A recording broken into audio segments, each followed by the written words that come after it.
que no conozco por ahí. Pero, bueno, creo que es más fácil que me pregunten conforme vayan saliendo las dudas para que no se les vaya a olvidar por ahí algo. Y con todo gusto me pueden interrumpir las veces que sea y podemos explicar lo que sea las veces que sea necesario, ¿sale? Entonces,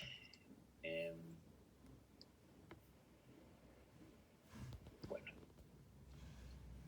en realidad sí vamos a ver el uso de aminas, pero sobre todo vamos a ver qué amina es la que tenemos que elegir dependiendo el paciente, ¿no?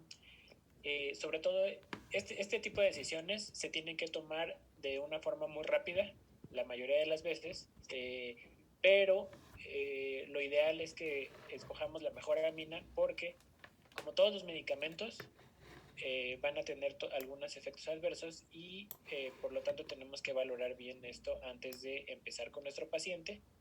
Y lo mismo, una vez que empezamos, pues tenemos que saber para qué la estamos administrando, ¿no? Y vigilar propiamente a nuestro paciente. Recordemos que el choque se define como una insuficiencia circulatoria en donde el cuerpo no tiene la posibilidad de entregar el oxígeno adecuadamente a todo el organismo. Y en el caso de los pacientes de terapia intensiva, la característica a su ingreso es que una tercera parte de ellos presentan algún tipo de estado de choque. ¿Cuál de ellos? Bueno, va a variar dependiendo la patología y el tipo de terapia que nosotros podamos manejar, pero pues sí es algo bastante frecuente. Y finalmente nosotros, para poder manejar el choque, tenemos que conocer cómo se lleva a cabo esta entrega de oxígeno, ¿no? Recuerden que el oxígeno no va solo, sí hay una parte que va disuelta en el plasma, pero es una parte en realidad muy poco importante. De hecho, cuando vemos una gasometría, recuerden que no nos tenemos que fijar únicamente en la famosa presión arterial de oxígeno, ¿no? No sé si alguien se acuerde, por ejemplo, ahorita del contenido arterial de oxígeno, de la fórmula. Bueno, se las digo. Es 1.34 por hemoglobina por la saturación de oxígeno más 0.0031 por la PaO2. ¿Esto qué quiere decir? Que si ustedes multiplican, por ejemplo, una PaO2 normal, por ejemplo, de 80, ¿no? En un paciente que tenemos, por 0.0031, más les va a dar un número que es 0.24. Es en realidad un número chiquitito. Y si lo comparamos con la fracción de oxígeno que va unida a la hemoglobina, que es ese 1.34, ¿de dónde sale ese 1.34? Cada gramo de hemoglobina puede acarrear 1.34 moléculas de oxígeno. Entonces es 1.34 por una hemoglobina, por ejemplo, de 10, por la saturación de oxígeno, por ejemplo, si está saturando el 94%, es 0.94, es 12.5, ¿no? Obviamente es un número mucho más grande. Entonces, la constante que vamos a estar manejando para el oxígeno que viene unido a la hemoglobina, pues va a ser un número mucho más importante. ¿Qué va a pasar con esta sangre y con esta hemoglobina? Pues va a depender del gasto cardíaco y de las resistencias vasculares. Por ahí alguien, Eloisa, creo que tienes, o Eliosa, tienes perdido por ahí tu micrófono. Si lo puedes apagar, por favor.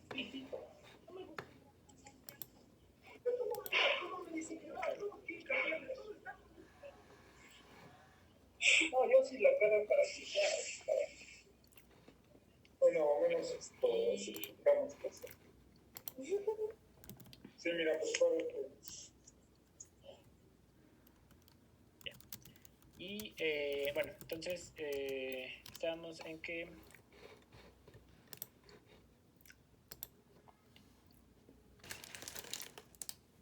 va a depender entonces del gasto cardíaco y de las resistencias vasculares, ¿no? Hablando de gasto cardíaco, el gasto cardíaco depende de dos factores principalmente. Uno es la frecuencia cardíaca y el otro es el volumen sistólico o el volumen latido que va a presentar nuestro paciente. A su vez, el volumen sistólico va a depender de tres diferentes factores. La precarga, que va a ser el volumen de llenado del corazón. La poscarga, que van a ser todas esas resistencias que van a ir a la salida del corazón. Y la contractilidad cardíaca, o la fuerza del corazón con la que se va a estar eyectando esa sangre. En el paciente pediátrico, estos tres factores en realidad se modifican muy poco: la precarga, la poscarga y la contractilidad. Más específicamente la contractilidad. ¿Por qué? Porque tienen una masa miocárdica más pequeña que la del adulto. Entonces, su principal mecanismo por el cual el paciente va a manejar el choque va a ser la frecuencia cardíaca. Y por lo tanto también tiene que ser uno de los primeros parámetros que nosotros vigilemos cuando estamos manejando a un paciente con probable estado de choque, para ver cómo es que si es que lo estamos manejando adecuadamente. Y por otro lado, las resistencias vasculares, que va a ser la otra parte que nosotros podemos modificar para que llegue esa sangre, pues siempre trato de hacer esta analogía con la manguera, que en realidad el agua que está saliendo de la manguera da lo mismo si yo le pongo el dedo o no. Pero si yo pongo una fuerza que haga que el calibre de la luz de esta manguera disminuya, pues la presión va a salir con mayor fuerza, ¿no? Y eso nos va a permitir que nuestros eritrocitos viajen más rápido. Podemos dividir al choque clínicamente en dos grandes aspectos. El choque frío, que el choque frío va a estar caracterizado por un aumento en las resistencias vasculares periféricas, es decir, una vasoconstricción generalizada. Y nosotros, obviamente ese va a ser uno de los principales mecanismos de defensa del paciente pediátrico, y nosotros lo vamos a poder ver por el llenado capilar, ¿no? El paciente va a estar frío propiamente de las extremidades porque las arteriolas se van a cerrar, y el llenado capilar va a estar retardado. ¿Qué pasa si nosotros, la parte clínica que nosotros podemos ver, pues es la manita, el piecito, ¿no? El llenado capilar a nivel central del tronco o de la cabeza, pero esto mismo va a estar pasando capilares en todo el organismo, incluyendo los pulmones, el cerebro. Entonces, la sangre va a pasar muy rápido por estos vasos que van a tener una vasoconstricción importante, y no va a permitir que haya una salida de oxígeno hacia los tejidos. Entonces, el paciente, sí, aunque intenta compensar esta disminución del gasto cardíaco de esta forma, pues en realidad es una mala compensación. Entonces aquí, ya adelantándome un poco, lo que muy seguramente necesitaríamos en un paciente que tiene este tipo de choque no va a ser un vasopresor, al contrario, va a ser algo que nos haga que la fuerza de contracción mejore del corazón y que la sangre pueda llegar con mayor fuerza. La otra gran clasificación que tenemos del choque es el choque caliente, ¿no? Por clínica. En este caso, la vasodilatación pues va a ser la característica más importante. Bueno, pero pues queremos que el paciente esté vasodilatado, sí, pero queremos que tenga una vasodilatación adecuada para que haya suficiente salida de oxígeno, pero no salida de oxígeno, moléculas más grandes como la albúmina, ¿no? Y que esto pueda hacer que se extravase nuestro paciente. Aquí el llenado capilar va a ser un llenado capilar flash, ¿no? Prácticamente, y por toda la dilatación que va a haber de los capilares. Y aquí, pues, la característica principal es que la saturación de oxígeno, si todo el oxígeno está siendo donado del precapilar al postcapilar, entonces la saturación de oxígeno a nivel arterial y después a nivel venosa va a tener una diferencia muy amplia.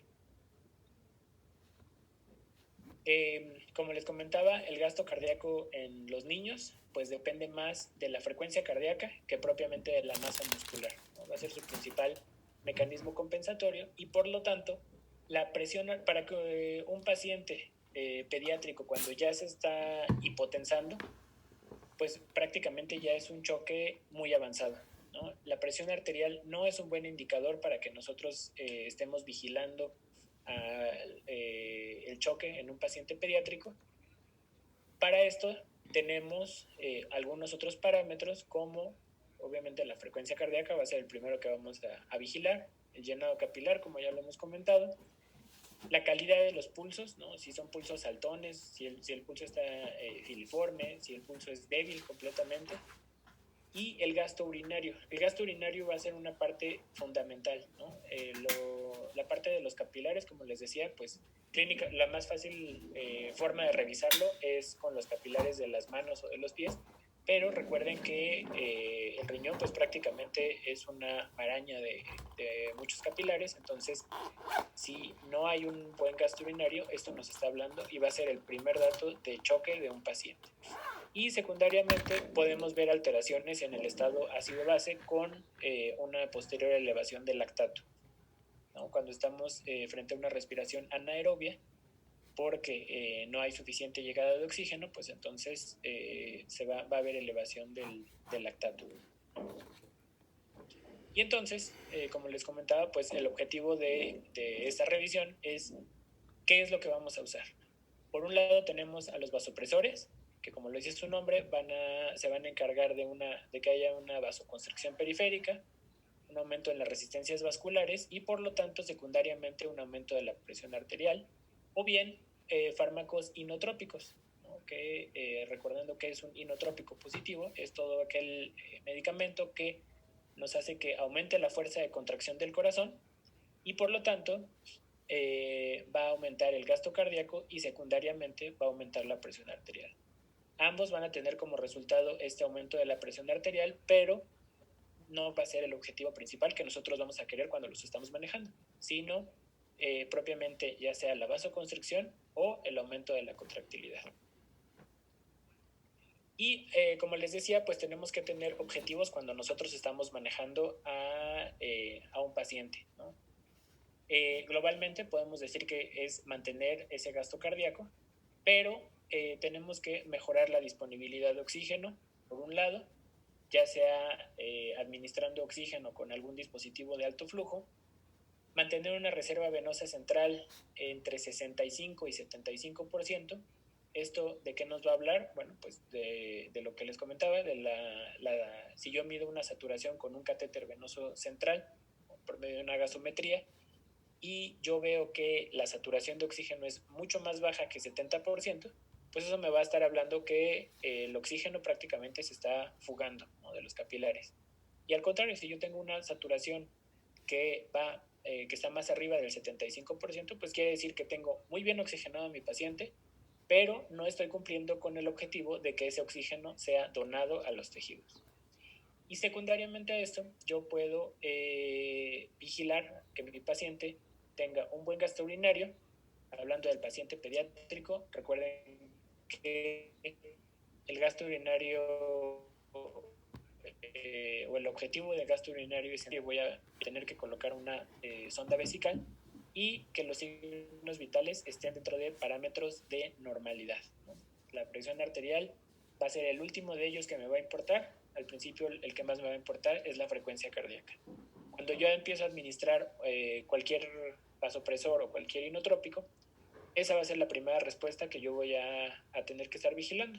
Esa va a ser prácticamente inmediata. Uno de los principales inconvenientes y errores que vemos ya en la práctica clínica es esa dificultad para dosificar las aminas y esa dosificación pues en un paciente adulto es más tolerable que en el paciente pediátrico por su peso. Entonces va a ser algo que vamos a tener que poner mucha atención cuando lo estemos preparando.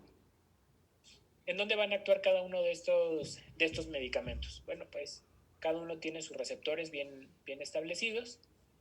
El primer grupo de receptores que tenemos que recordar son los receptores adrenérgicos, ¿no? Los receptores alfa y los receptores beta. Los receptores alfa van a tener la capacidad de generar vasoconstricción en el paciente. Y todos los vasos sanguíneos tienen receptores alfa. Entonces van a hacer vasoconstricción generalizada, no únicamente en los capilares. Los receptores beta tenemos de dos tipos, beta 1 y beta 2. Los receptores beta 1 se encuentran en el corazón, y van a tener un efecto inotrópico positivo, cronotrópico positivo, y por lo tanto eso me va a aumentar la fuerza de contracción y secundariamente la frecuencia cardíaca. Los receptores beta 2, al contrario, se van a encargar de relajar el músculo liso, y estos van a ser importantes cuando nosotros los estamos estimulando porque en el caso de las arterias coronarias, las arterias viscerales y del músculo esquelético van a provocar esta vasodilatación que nos va a permitir que exista una mejor perfusión. Los receptores dopaminérgicos hay 7 subtipos, pero los que más nos van a importar son los D1, porque estos se encuentran en el riñón, y esto nos va a permitir que haya un flujo renal adecuado. Y al juntarse D1, D2, D4 y D5 van a tener acción a nivel de las arterias pulmonares, provocando un efecto de vasodilatación. Por lo tanto, permitiendo que haya una mejor oxigenación de los eritrocitos, una mejor saturación, y que este oxígeno pueda ser llevado a todo el organismo. Los receptores de vasopresina, hay B1, B2, B3, oxitóxicos y purigénicos, pero los que más nos van a importar son los B1, B2 y B3, porque estos se encuentran en el endotelio cardíaco y pulmonar.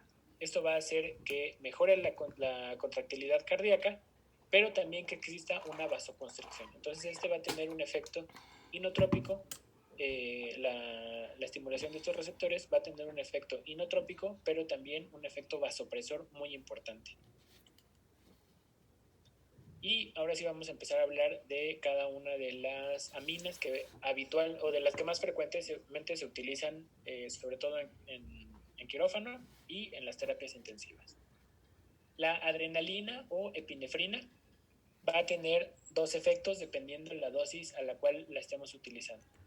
Dosis bajas se consideran por abajo de 0.3 microgramos kilogramo minuto y dosis altas por arriba de 0.3 microgramos kilogramo minuto.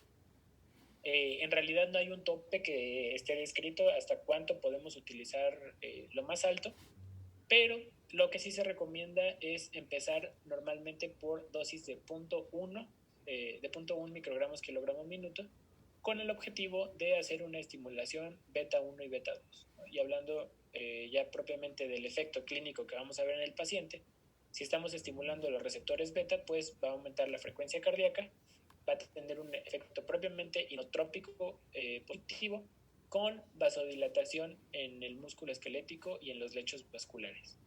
Y la estimulación a dosis altas va a tener un efecto más bien alfa. Eso quiere decir que va a aumentar la presión arterial a través de una vasoconstricción y aumento de las resistencias vasculares periféricas.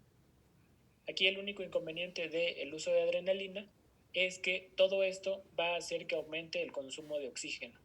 Por lo tanto, si no tenemos al paciente con un adecuado aporte de oxígeno, secundario a ello podemos ver una elevación del lactato. E incluso, aunque tengamos bien oxigenado al paciente, también en ocasiones se puede ver esta elevación del lactato.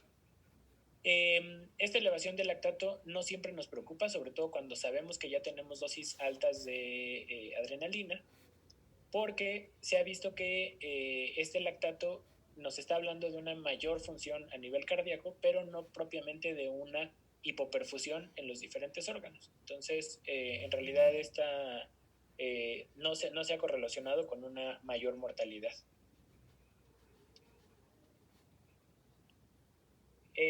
Algunos otros efectos de la epinefrina es que va a tener a nivel del metabolismo, también va a provocar hiperglucemia, ¿no? Recuerden que es una de las hormonas reguladoras en la producción de glucosa a partir de las reservas de glucógeno y como ya les había comentado algo de la hiperlactatemia.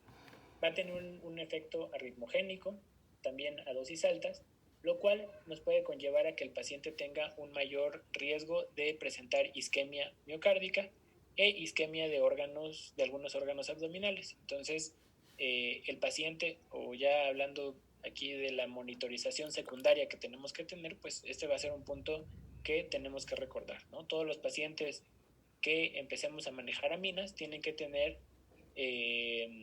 estar monitorizados con lo básico, por lo menos: saturación de oxígeno, un electrocardiograma continuo, frecuencia respiratoria y tensión arterial, por lo menos no invasiva. La adrenalina se sabe que es 100 veces más potente que la dobutamina o que la dopamina para mejorar el efecto inotrópico.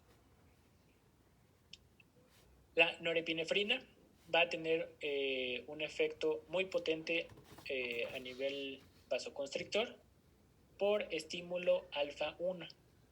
Esto, por un lado, nos va a aumentar el retorno venoso, ¿no? Porque al haber una vasoconstricción en las venas, esto nos va a permitir que el retorno regrese con mayor fuerza, regrese más rápido, pero también va a aumentar la poscarga, es decir, la fuerza que se va a oponer a la salida del ventrículo izquierdo. Entonces, por un lado, sí nos va a mejorar esa presión arterial a través de esa vasoconstricción generalizada, pero esa propia vasoconstricción, sobre todo en un miocardio que está contundido, por ejemplo, un paciente que estamos en un postquirúrgico de cardiovascular, ahí la verdad es que prácticamente nunca la ponemos, ¿no? Aunque el paciente esté hipotenso, tratamos de administrar algún otro medicamento que tenga más bien un efecto inotrópico que nos vaya a impedir a la salida de sangre del ventrículo izquierdo. En dosis altas, que ya se consideran más de 1 microgramo kilogramo minuto, se sabe que hay riesgo de necrosis propiamente por la vasoconstricción, y entonces siempre tenemos que valorar cuando estamos manejando norepinefrina cómo está el llenado capilar, ¿no? Nuevamente aquí, pues la clínica va a ser muy importante. No solamente nos tenemos que basar por el aumento de la presión arterial, sino por el objetivo de mantener una adecuada diuresis, mantener un buen llenado capilar y vigilar la frecuencia cardíaca de nuestro paciente. La milrinona es un inhibidor de la fosfodiesterasa 3. ¿Qué es la fosfodiesterasa 3?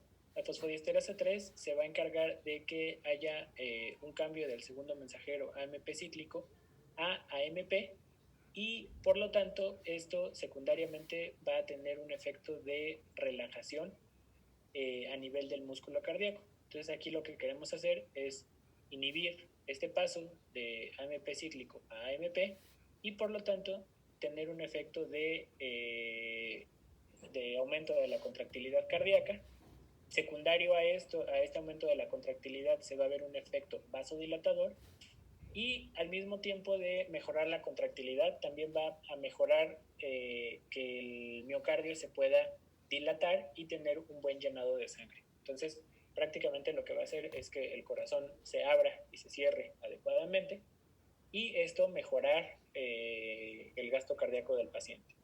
Un efecto adverso al tener esta mejora de la contractilidad y secundariamente una vasodilatación es que la milrinona puede tener un efecto hipotensor. Entonces, en ocasiones se utiliza acompañado de algún vasopresor. En el caso de la dobutamina, va a tener un efecto directo sobre los receptores beta 1 y beta 2, ¿no? Es decir, en el corazón y en los vasos sanguíneos, en una relación que actualmente se sabe que es 3:1, es decir, va a tener un mucho mejor efecto a nivel cronotrópico e inotrópico que de vasodilatación. A dosis bajas de 5 a 7.5 microgramos kilogramo minuto va a aumentar prácticamente o de forma exclusiva nos va a generar un aumento del gasto cardíaco, y a dosis mayores, hasta 20 microgramos kilogramo minuto, nos ayuda a que aumente la presión arterial. La dopamina es un precursor en la síntesis natural de la noradrenalina y pues actualmente se puede administrar de forma sintética. Va a estimular diferentes receptores y dependiendo la dosis que nosotros manejemos, va a ser el efecto que nosotros vamos a poder observar. Actualmente la dopamina únicamente se sabe que tiene una buena utilidad en los pacientes neonatales. Ya después de esa edad, en realidad en el paciente pediátrico lo usamos poco y se han descrito tres diferentes grupos de acuerdo a la dosis. Los resultados van a ser dosis dependientes. En dosis bajas o dosis DOPA que se llaman, por abajo de 5 microgramos kilogramo minuto, va a aumentar el gasto cardíaco y va a tener un efecto de disminución de las resistencias vasculares periféricas. Es decir, va a tener un efecto prácticamente inotrópico. En dosis intermedia, o que también se conoce como dosis beta, que van de 5 a 10 microgramos kilogramo minuto, va a tener un efecto de aumento del gasto cardíaco, aumento de la frecuencia cardíaca y va a inhibir la recaptación de noradrenalina y por lo tanto, al tener más noradrenalina circulante, ya va a empezar a tener un efecto vasopresor, pero únicamente como el efecto de la noradrenalina que el cuerpo está produciendo.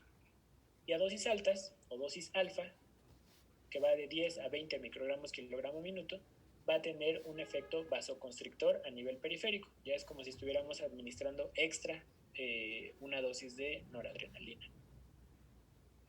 Aquí, como les comentaba, es muy controversial el uso en el paciente pediátrico, ¿no? Hay diferentes estudios en los cuales se demostró que no había una gran utilidad en el paciente con estado de choque y por eso desde el 2012 desapareció de las guías de choque séptico, que prácticamente es donde basamos todo nuestro manejo.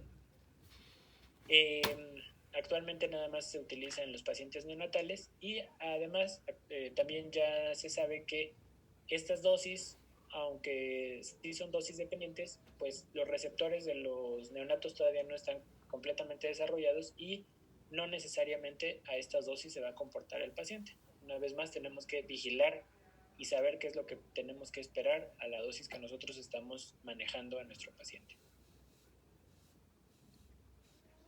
La vasopresina, como dice su nombre, pues prácticamente va a tener un efecto vasopresor. Este medicamento lo utilizamos en la vasoplegia postbomba, que eso quiere decir que cuando un paciente entra a circulación extracorpórea, a la salida de la bomba pueden llegar a presentar hipotensión y no necesariamente secundaria a la contusión miocárdica que pudiera llegar a presentar el paciente, sino que un efecto secundario que se ha visto del uso de la circulación extracorpórea es esa falta de que vemos en los vasos, en las resistencias vasculares periféricas, y la vasopresina se ha visto que tiene gran utilidad en este tipo de pacientes. En realidad se considera un vasopresor de segunda línea y lo que nos va a permitir, o se considera de segunda línea, es porque nos va a permitir disminuir la dosis de otros medicamentos como la norepinefrina para no llegar a presentar esa isquemia distal. La dosis va de 0.303 a 0.202 unidades por kilo minuto. Y bueno, ¿qué es lo que quiero que se queden? Que hay dos grandes grupos de aminas. ¡Qué susto! Dije, no puede ser que me lo haya acabado todo. Ya. ¿Qué era? Mejor yo te... Los inotrópicos y los vasopresores. Los inotrópicos van a tener un efecto de aumento de la contractilidad cardíaca, aumento del gasto cardíaco, y por otro lado, los vasopresores van a tener un efecto, pues, como dice su nombre, aumento de la contractilidad, de la vasoconstricción, ¿no? de los vasos sanguíneos. Es importante que nosotros conozcamos las dosis y las unidades en las que se manejan todas las aminas. Prácticamente, si se fijan, todas son en microgramos, kilogramo, minuto. La única que no es la vasopresina, que es unidades, pero también son por kilogramo por minuto. Recuerden, la adrenalina a dosis bajas va a tener un efecto vasopresor. La dobutamina y la dopamina y la milrinona van a tener también un efecto inotrópico, y el levosimendan también se utiliza como inotrópico. Sin embargo, no lo toqué en este momento porque no es un medicamento de primera elección en choque, y que tampoco los pacientes que entran a circulación extracorpórea utilizan de forma directa a la salida de quirófano. Eso casi siempre lo reservamos, sobre todo por el costo del medicamento, lo reservamos cuando no hay una mejoría a través de milrinona, adrenalina, dobutamina o dopamina. Y de los vasopresores, recuerden que es norepinefrina y vasopresina. Ahora, ¿por qué es tan importante que conozcamos las unidades en las que estamos manejando? Porque prácticamente esto va a ser lo que más nos va a servir para la preparación de las infusiones. Bueno, y otra cosa importante es que sepamos los efectos secundarios de cada uno de los medicamentos que nosotros estamos conociendo. Pero el volumen en pediatría va a ser importante, ¿no? Entonces, habitualmente, sobre todo cuando ustedes no están habituados a manejar pacientes pediátricos, pues prácticamente en los adultos es una ámpula y un litro de solución fisiológica, ¿no? Volúmenes así más grandes. Pero en pediatría, pues la administración de un volumen muy grande a un paciente muy pequeño puede conllevar un riesgo de falla cardíaca.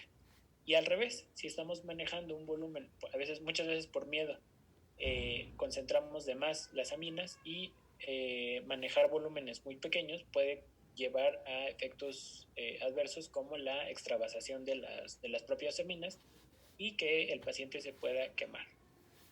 Entonces, es importante primero conocer la dosis, porque hablando por ejemplo de la adrenalina, pues si yo la manejo a una dosis baja, eso quiere decir que estoy buscando un efecto inotrópico. Si estoy manejando una dosis alta, estoy esperando que el principal efecto va a ser vasoconstricción. Entonces, tengo que conocer el efecto que yo estoy esperando para poderlo también vigilar, y qué volumen tengo permitido utilizar. Para esto, vamos a poner un ejemplo. En el caso de la adrenalina, en un paciente que pesa 5.3 kilos y que tiene un antecedente de una cardiopatía, la indicación por la cual se va a administrar es choque cardiogénico. Entonces, por lo tanto, aquí hay dos situaciones que tenemos que vigilar. Una, el paciente es cardiópata y muy probablemente, si estoy pensando en poner la adrenalina por un choque cardiogénico, pues lo que quiero mejorar es la contractilidad cardíaca. Y nuevamente, regresándonos a que el paciente es cardiópata, el paciente muy probablemente va a tolerar volúmenes pequeños. Entonces, esa tiene que ser la segunda consideración que yo tengo que hacer. Si quiero un efecto inotrópico, entonces voy a manejar dosis bajas, ¿no? Eso quiere decir de 0.1 a 0.3 microgramos kilogramo minuto. Entonces, el primer paso que yo voy a tener que conocer es qué dosis necesito. Bueno, pues esta de 0.1 microgramo kilogramo minuto. La intención de preparar una infusión siempre va a ser para 24 horas, aunque la cirugía dure un lapso de 4 o 6 horas, pero pues yo finalmente a un paciente lo voy a entregar a un servicio de terapia intensiva, lo voy a entregar a un servicio de recuperación, y no sabemos qué tanto tiempo va a ser necesaria la infusión. Entonces, siempre en pediatría las preparamos para 24 horas. Por lo tanto, quiere decir que voy a multiplicar 0.1 microgramos por kilo, 5.3 que pesa el paciente, por los minutos que tiene un día, que son 1440. Si yo multiplico 0.1 por 5.3 por 1440, me van a salir 763.2 microgramos, ¿no? Tendremos que revisar entonces cómo viene el ámpula de adrenalina, que en este caso el ámpula de adrenalina viene 1 miligramo por mililitro. Entonces de aquí voy a sacar 0.76 mililitros y lo voy a aforar en el volumen que yo quiera. Si es para 24 horas, yo como sugerencia les recomiendo utilizar múltiplos de 24. Es decir, o me puedo ir para abajo, ¿no? Con el 12, que es la mitad de 24. Lo puedo aforar en 24 mililitros, en 48, en 96. ¿No? Y eso va a depender, sobre todo, de dos condicionantes. Una es qué volumen puede tolerar el paciente. Por ejemplo, en este paciente que tiene un antecedente de una cardiopatía y que muy seguramente no va a tolerar volúmenes altos, entonces me voy más bien para abajo, a 12 mililitros. Pueden ser 6 mililitros, por ejemplo, incluso en el paciente neonatal. Y si estoy manejando, por ejemplo, mis aminas por vía periférica, pues ahí más bien las tengo que diluir mucho. Entonces, aquí en lugar de 12 mililitros, yo podría escoger 48 o 96. Y entonces yo lo voy a aforar en el volumen que yo quiera, por ejemplo 12 mililitros, y por lo tanto ya sé que voy a iniciar a una velocidad, pues para que esos 12 mililitros pasen en 24 horas a 0.5 mililitros por hora. Y entonces voy a saber que 0.5 mililitros por hora es 0.1 microgramo minuto. Y lo demás, para poderme yo mover hacia arriba o hacia abajo, pues va a ser con una simple regla de 3. Si yo quiero que pasen 0.2 microgramos por kilo minuto, pues es el doble, entonces lo voy a empezar a pasar a 1 mililitro por hora.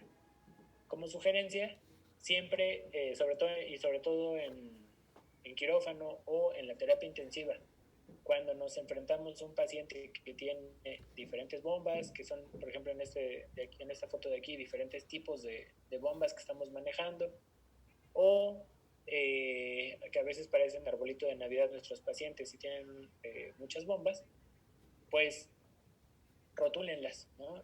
Y en la parte de arriba de la bomba pongan esta leyenda, que 0.5, primero qué medicamento lo estamos manejando, en este caso adrenalina, y que 0.5 mililitros por hora es igual a 0.1 microgramo kilogramo minuto. ¿Eso qué va a hacer? Que más fácilmente yo pueda llegar y mover la bomba sabiendo nuevamente el efecto que yo estoy esperando. Administración, como les decía, es muy importante. Todas se pueden administrar por cualquiera de las tres vías. El acceso venoso periférico, tenemos que estar súper seguros en el niño, en que estamos propiamente en un vaso sanguíneo, porque el riesgo de extravasación, sobre todo de los vasopresores, esa vasoconstricción puede ser tan grande que pueden llegar a provocar úlceras. Entonces, si yo lo estoy manejando por vía periférica, lo ideal es que sea muy diluido y, pues, si el paciente está chocado, empezar a buscarle un acceso venoso central. El acceso venoso central, pues, nos va a permitir que, además, podamos tener diferentes lúmenes. ¿Qué lumen vamos a utilizar para las aminas? Eso por regla, por norma no escrita, siempre el lumen distal, que es el lumen café. Bueno, por ejemplo, estamos en un catéter que es de 3 lúmenes, va a tener un lumen distal, un lumen medio y un lumen proximal. El lumen distal habitualmente viene de color café y ese es el que utilizamos para soluciones y para administración de medicamentos. El lumen blanco es el medio, que es el que utilizamos para las aminas o en general para las infusiones, porque también podemos utilizar por ahí los sedantes. Y casi siempre el otro lo utilizamos para nutrición parenteral. O bien, si hay algún medicamento como furosemide, que saben ustedes que se precipita prácticamente con todo, pues lo tenemos que pasar por un lumen solito. ¿Se puede administrar sangre por los accesos venosos centrales? Sí se puede. El el único catéter por el cual no se puede administrar son lúmenes tan pequeños como 2 French. En el caso de los pacientes neonatales que tienen un catéter percutáneo, ahí sí no les recomiendo porque seguramente se va a tapar. Pero el resto de los catéteres de 4 para arriba ya se pueden utilizar para la administración de hemoderivados. Y el acceso intraóseo, recuerden que es igual importante que un acceso venoso central. Por aquí se pueden administrar hemoderivados, aminas, medicamentos, todo lo que ustedes quieran. Entonces, es importante que pues no lo menospreciemos. Lo único es que tenemos que asegurarnos que efectivamente estamos en la médula ósea y la otra característica es que el acceso intraóseo únicamente puede permanecer 24 horas. Después de eso ya se considera que empieza a disfuncionar y empieza a fugarse todo lo que nosotros estamos administrando. Entonces, bueno, en esas 24 horas esperemos haber conseguido un acceso venoso central. La dilución que vamos a manejar en el acceso intraóseo puede ser tan concentrada como un acceso venoso central. Entonces, pues, como les decía, es igual de útil que cualquier acceso venoso central. Y pues nada más. No sé si hay alguna pregunta.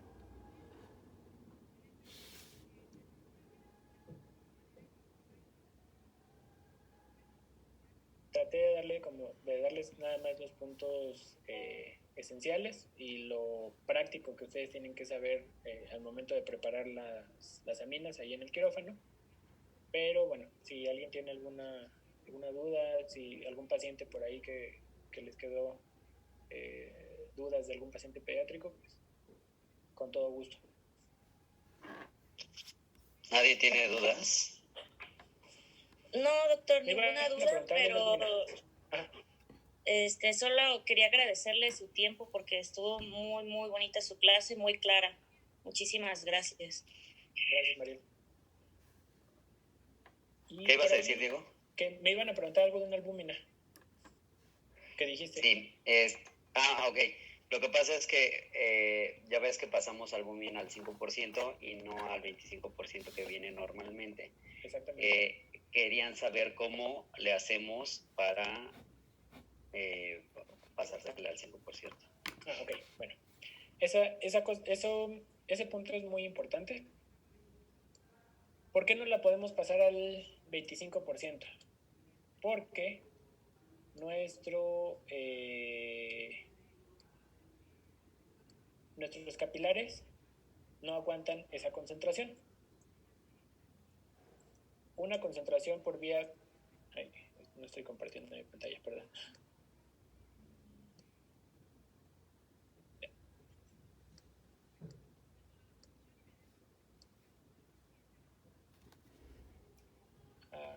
¿Ahí están viendo mi pantalla? No. Sí, ya vi. Sí, doctor, ya. Ok. A nivel periférico, un paciente pediátrico puede tolerar concentraciones de hasta 12.5%. Y a nivel central, podemos manejar concentraciones de hasta 25%. Efectivamente, la albúmina viene al 25%. Entonces, ¿qué quiere decir que venga al 25%? Que en cada 100 mililitros yo voy a encontrar 25 gramos de albúmina. ¿No? Si una solución glucosada viene al 5%, quiere decir que hay 5 gramos en cada 100. Si es al 50%, 50 gramos en cada 100. Por un catéter central, ¿podría yo pasar albúmina así pura, por así decirlo? Sí se puede. La indicación es lo que tendríamos que revisar, ¿no? ¿Por qué estamos administrando la albúmina? Si lo que queremos es restablecer los niveles séricos de albúmina y que por lo tanto mi paciente tenga menos de 2, entre 2 y 2.5, ya empezamos a poner restitución de albúmina. Pero cuando estamos manejando cargas hídricas, aquí algo muy importante. Lo primero, la albúmina únicamente se utiliza para mejorar la presión coloidosmótica pero se ha visto que no mejora el efecto o no tiene un efecto sobre la mortalidad del paciente. Entonces, en el choque en pediatría no la utilizamos, solamente la utilizamos, por ejemplo, cuando el paciente, por ejemplo, una cirugía de abdomen muy extensa, en donde sabemos que hubo pérdida de proteínas, o un paciente quemado, aquí sí las utilizamos, pero en el choque en general, no. ¿Y cómo la vamos a llevar? Bueno, si sabemos que hay 25 gramos en 100 mililitros, pues nuestra concentración final para preparar una solución de albúmina al 5% va a ser que tengamos una concentración final de 5 gramos en 100 mililitros, y la otra concentración que a veces utilizamos para las cargas es al 10%, eso quiere decir que va a haber 10 gramos en 100 mililitros.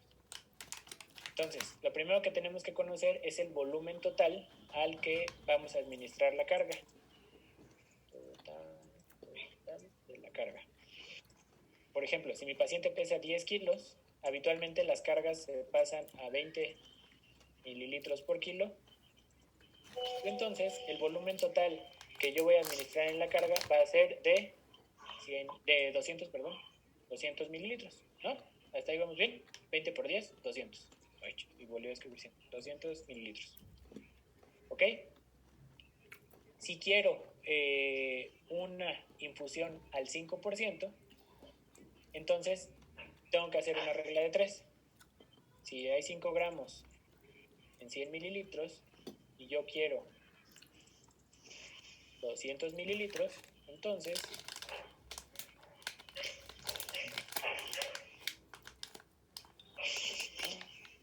dejo de ahí mi X con la regla de 3, entonces son 5 gramos por 200 entre 100. Voy a utilizar 10 gramos de albúmina en 200 mililitros.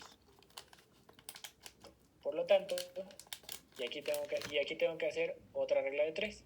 Si tengo 25 gramos en 100 mililitros, entonces 10 gramos, ¿en cuántos mililitros lo voy a tener? Vuelvo a hacer mi otra regla de 3, y entonces son 10 por 100, son 1000, entre 25, aquí, esto es igual a 25 mililitros. Por lo tanto... ¿No sería 40 mililitros, Doc? Espera. Sí, son 40, ¿no, doctor? 10, sí, entre 25, sí, perdón, 40 mililitros.